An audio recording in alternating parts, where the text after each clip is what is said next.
onto the Bad Batch double bill banger. Yes. We knew it was coming. We knew it was coming. I forgot it was coming, but I knew it was coming. Yeah, we knew it was coming. We just forgot it was this week. So we're going to start with episode 7. Yes. Trying to remember in my brain where the separation point was. So the first episode did not actually have the Bad Batch in them. okay. That was all of Rex and the Senate, etc. Yes. Um, So First and foremost, this is why, even though we enjoyed the filler episodes, substantive episodes are just so diffy. yes. I forgot how much I miss like the political parts of the Clone Wars. Yeah, and once again, Dave's filling in gaps. Mm-hmm. Because like there's through Mando and through Obi-Wan series and stuff, we've started to get an understanding of there was something past that meant they started conscripting just your general public. Yeah. And from Andor and stuff like that. And we were just kind of led to believe originally it was because they destroyed the Kaminoan cities. But yeah, they it was weren't just kind of content like, with just saying, yeah, we blew it up. yeah, everyone kind of accepted the fact that they ran out of clones because they couldn't make them anymore. Yeah. There was no like question as the actual transfer, but we're actually getting to see how that kind of went down in the Senate and getting to see the idea that people standing up for the clones and what they might want and actually treating them like soldiers and not just an I don't know, a weapon that you just throw into storage at the end of it. Yeah. It was interesting to see like the loyal clone troopers kind of battling with their own well, yeah, feelings because they've never really had to worry about that shit. well, It's like I follow orders. it's like their own moral compasses, right? Yeah. They have because the thing that separated them from droids was they have some form of morals and built in they are human and can like assess a situation Yes. for right and wrong. And they have empathy. Yeah. And obviously, yeah, don't like they follow orders, including Order 66, but that's like hardwired in them. But it's this idea that now after things are done and they know that they're being phased out, and it's like, well, we aren't being given orders, there's no war anymore. Like, are we doing the right It's a thing soldier anymore? without a fight kind of story, which are always interesting stories to Yeah. tell. And then it's like the soldiers that are realizing what they were included in wasn't right, but not knowing how to, because they have no position in anything. Like, it's like, how do you, as a clone, turn around and go, hang on, we were used for some pretty war crime, Genocide-y yeah. things. Yeah. And we did say it seemed like for a couple of the clones that fog was starting to lift. Yes. Because yeah, they hardwired Order 66 for the clones to follow it without question. But everything after that, the clones were essentially back to normal. It was Well, just it's, hardwired into them that Jedis are bad. yeah, it's just, So they still have the ability to go, hold on, that's a lot of innocent people you're asking us to kill. yeah, like, they were hardwired to turn on the Jedi, not turn on Their the beliefs. Caminos and all this stuff and like just blow up a city. Yeah, and it's cool to like also see the side of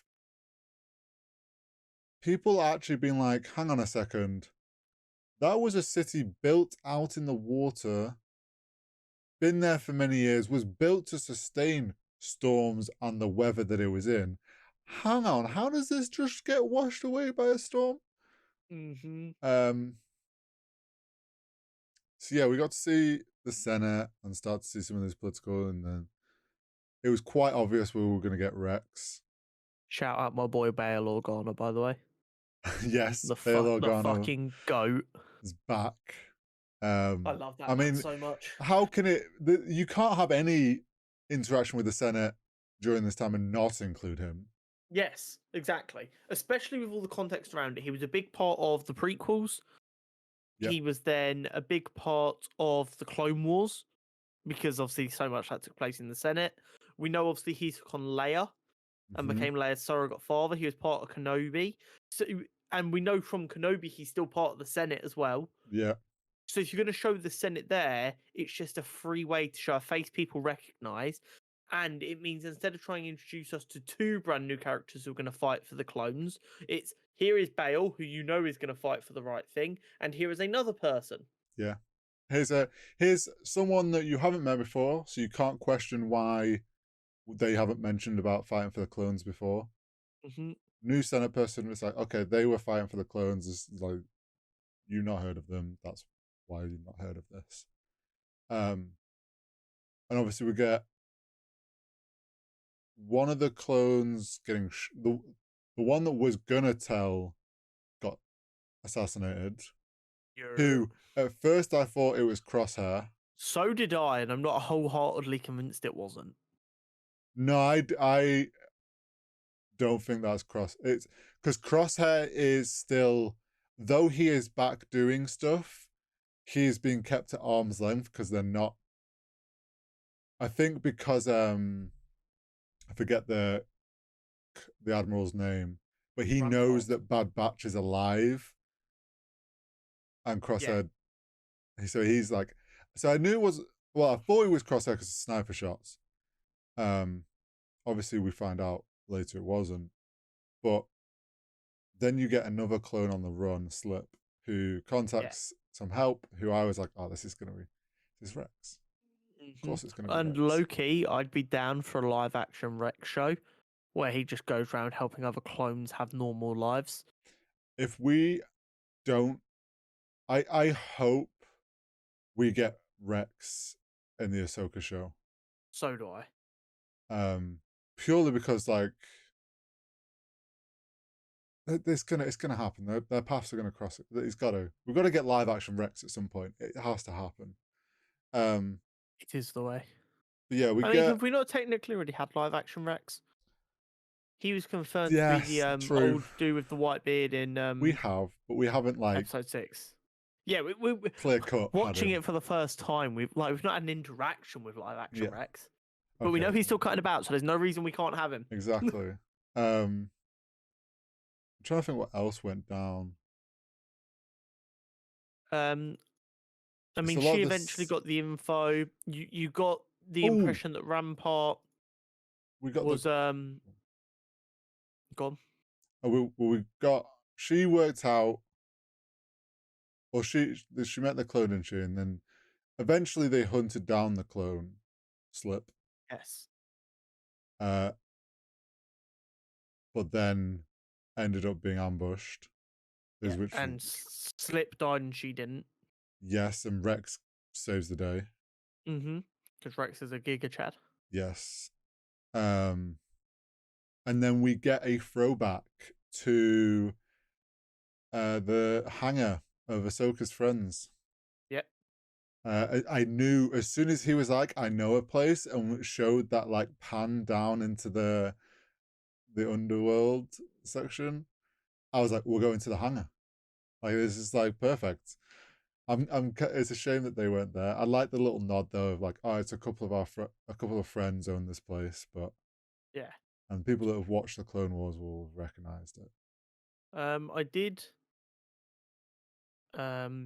like the kind seeing the dark side of it, if you will, with Palpatine's puppeteer in the Senate, like talking to Rampart, like, you better get this shit done. You're Yes, disposable. If you want to not be disposable, you will get this done without causing any more issues. yeah, showing that like how much kind of bat scheming was going on in the Senate during that time because it was still that weird period where Palpatine was still acting as this good person. Yeah, well, Palpatine kind of operates under, I will let you guys make the decisions I do not care about, because if I don't care about them, they don't matter. And then when there is stuff that does matter and he does care about, he just sets up a little scheme in the background to get the outcome he wants. Well, yeah. So it's one of these. Oh, you think this is all being done at least semi-democratically? Guess what? It's not. Hmm. And that's how you keep Just like real people. life. Yeah, that's how you keep people happy. They all think it's being done fairly and democratically. So then when something happens they don't like, they'll just go, "Oh well, clearly not everyone agrees with me. That's fine." Hmm. So we also then that's when we get the reveal that it was some other assassin clone who Yeah, didn't say anything, then used like the good old like cyanide pill, little yeah. shock It was pill in like his it was an tooth. electric shock for him, but yeah, it was Yeah. definitely reminiscent of a James Bond Mission Impossible Yeah. bad guy just popping a cyanide capsule. Cracks his tooth and kills himself. Yeah. Which then makes me think there's obviously some. What if these guys were all trained by Crosshair? Well, I He's so like he's this like my created thought like an was like assassin corps. Crosshair and the Bad Batch were an experiment, but Hmm. I'm wondering if things they learn off of those guys and train those guys, is they then train snipers and then trained. It's obviously some Maybe. like more elite level clone trooper. I also, as well as thinking it might have been Crosshair before we got the reveal, I was also thinking, is it a bounty hunter? Is he just using a Maybe. bounty hunter to do stuff? But That'd been cool. we obviously got the reveal, and then it was. I think that was coming up to the end of the episode, and it was Yeah, like, that was right near the end of the episode. And he was like, "I'll call some people." yeah, I've got some friends that can help. Yeah, and that's the end of the first episode. Yes, Which overall was a really good episode. Like I said, it was really fun to be back on Coruscant. It was really fun to see the political yeah, side. Very, very good episode for No Bad Batch actually being there. yeah. I think the Very. fact we got Rex, Mm, kind of as our, and like the few, we got some callback characters and yeah, callback locations, and it was like I think that obviously made up for the fact. Um, it further cements to me that the Bad Batch is a truly elite show when it has a very focused story that it wants to tell. Don't get me yes, wrong, the occasional filler is not a problem at all, and they're good sometimes.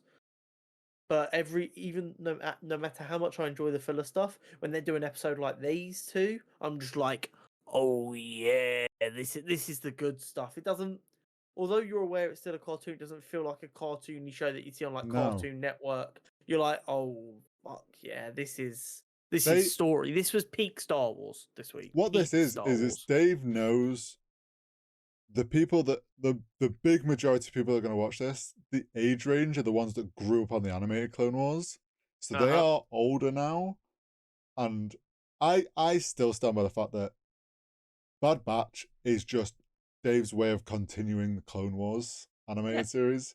I mean, the Clone Wars were over, so it couldn't be called the Clone Wars anymore. It makes Yeah, complete sense. How do we continue to tell the stories of them characters? why? How do I carry this story on? And also, people love all these specific clones that we all kind of latched onto through the Clone Wars. I'll just Yeah. give them a full set of them, and they can fall in love with it.